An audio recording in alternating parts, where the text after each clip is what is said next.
안녕하세요. 효율적인 기능잘 남스 어프로치 동탄 바로온 신경외과 남준로 관장입니다. 오늘 영상 주제는 기능장애가 불치병으로 오해받는 이유입니다. 해당 내용은 의료진 포함해서 이를 다루는 여러 트레이너분들 내지는 치료사분들도 아시면 좋을 것 같고 일반인 분들한테도 되게 중요한 내용입니다. 그래서 해당 내용을 또 참고하셔서 몸이 아픈 것에 대해서 이해를 하시는데 많은 도움이 되셨으면 좋겠습니다.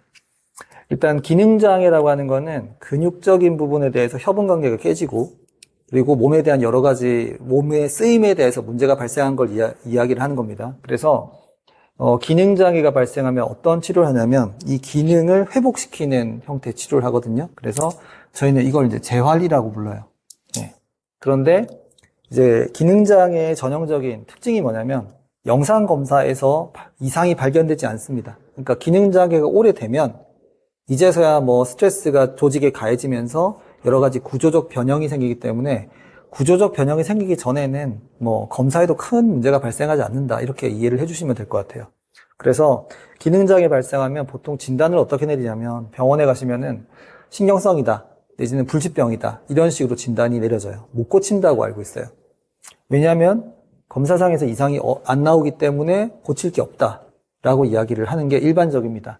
그래서 결국 일반인 분들은 이제 의료진보다 의학적인 정보 자체가 더 작기 때문에 일반인 분들의 자체 처방이 내려져요. 그래서 누가 아프다 그러면은 그냥 운동해라, 많이 걸어라, 수영해라, 등산해라, 이런 식으로 운동을 하라고 독려하기도 하고, 그다음에 아프니까 이제 만성통증 환자의 특징이죠. 마음이 굉장히 불안하거든요. 그게 불안정하니까 마음을 편안하게 가져라. 이런 형태로 일반인 분들 자체 처방이 내려집니다. 그리고 당사자가 아닌 이상 그 아픔은 공감을 못하죠. 그러니까 너는 왜 아프냐? 꾀병 아니냐? 이런 형태로 해서 오해가 생기기도 하는 게 기능장애입니다.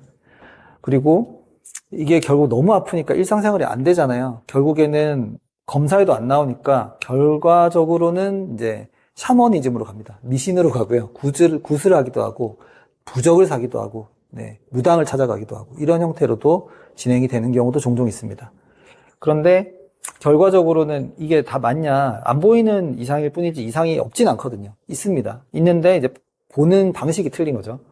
그래서 의사 선생님들도 마찬가지로 그 의과대학 커리큘럼에서 기능장애에 대한 이 기능에 대한 부분을 다루지 않아요. 그래서 의사 선생님들도 일반인과 다르지 않습니다. 좀 죄송하긴 한데, 그래서 일반 병원 찾아가면 진단과 처방이 어떻게 내려지냐면 복합통증 증후군 해가지고 CRPS 진단받기도 하고요. 응급막통 증후군. 당신 근육 아픈 거예요. 여러 군데가. 이렇게 진단 내리고 내지는 잘 모르겠습니다라고 내려질 때 섬유근통이에요. 이렇게 진단 내리고 또 하지불안 증후군. 이렇게 진단 내리기도 하고요. 그다음에 검사했더니 MRI 사진상에서 내지는 피검사상에서 뭔가 이상이 발견됐다. 그 이상이 발견된 건데 이게 진단 기준에 맞아 떨어지진 않는데 하나가 나왔어요. 그러면 그걸로 파킨슨 진단받아서 오시는 분도 있고요.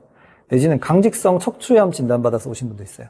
그러니까 검사했는데 천장과들이 아픕니다. 엑스레이 찍고 피검사 다 하고 그런 게 아닌데도 불구하고 강직성 척추염, 자가면역질환 이런 거 진단받아서 오시는 분들도 되게 흔해요.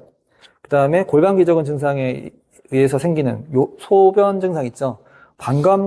방광염 진단받아서 옵니다. 근데 방광 소변 검사하면 균이 나오냐? 안 나와요. 무균인데 항생제 처방 한 3개월, 6개월 받고 막 약 처방하고 약 드시고 계신 분도 꽤 많거든요. 의사 선생님들도 비뇨기과 가면 갑자기 방광염 진단 내리고, 그 다음에 기능장애 병원 가면 소화기능장애 또 진단 내립니다. 소화가 안 되니까 검사에도 안 나오잖아요. 그러니까 결국에는 시보라는 진단명을 그 증상에 대한 명을 붙이든지 아니면은 그 리키 것 신드롬 해서 또 소화기능장애 진단명 붙여서 또 약 처방을 합니다. 그래서 진단명을 붙이는데 뭘 하나요? 물어봤더니 그냥 무슨 운동을 해야 될지 몰라요.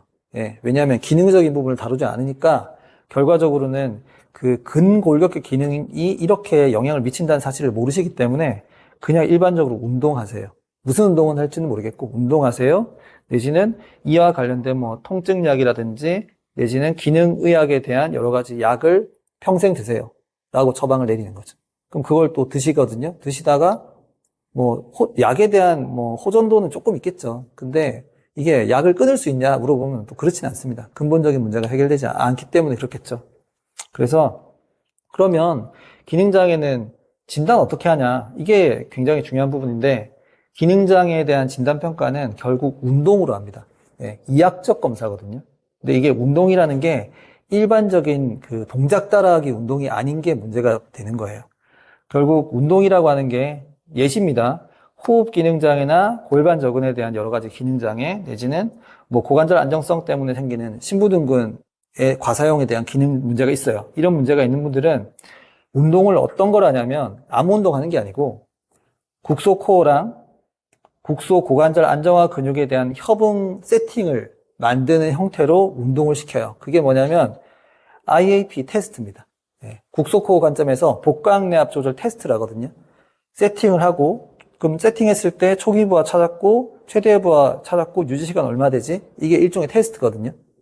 결국 이 테스트를 할 수 있는 사람이어야만 이제 운동으로 진단이 가능한 거예요. 아무나 동작 따라하는 게 아니니까. 그래서 여기 적어놨지만 운동에 대한 뭐 무조건 버티기에 대한 시간을 재겠다. 이게 아니고요. 양이 아닙니다. 무조건 질이에요, 질.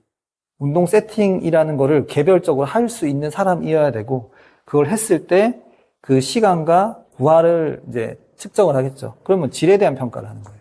질적 평가가 이루어져야 되는데, 이걸 만약에 못한다. 이 세팅에 대한 개별적 맞춤에 대한 운동 세팅을 못하는 사람이다. 그러면 이학적 검사라는 형태의 운동 검사도 못하는 상황이 돼버립니다. 그래서 이걸 할 수 있냐 못하냐에 따른 그 검사가 되냐 안 되냐도 나뉘기 때문에 해당 상황 때문에 사람들이 되게 힘들어하는 것 같아요. 왜냐하면 검사에도 안 나오는데 저는 검사에도 나옵니다라고 하죠. 왜? 이거 세팅을 만드는 형태로 저는 할 수 있으니까.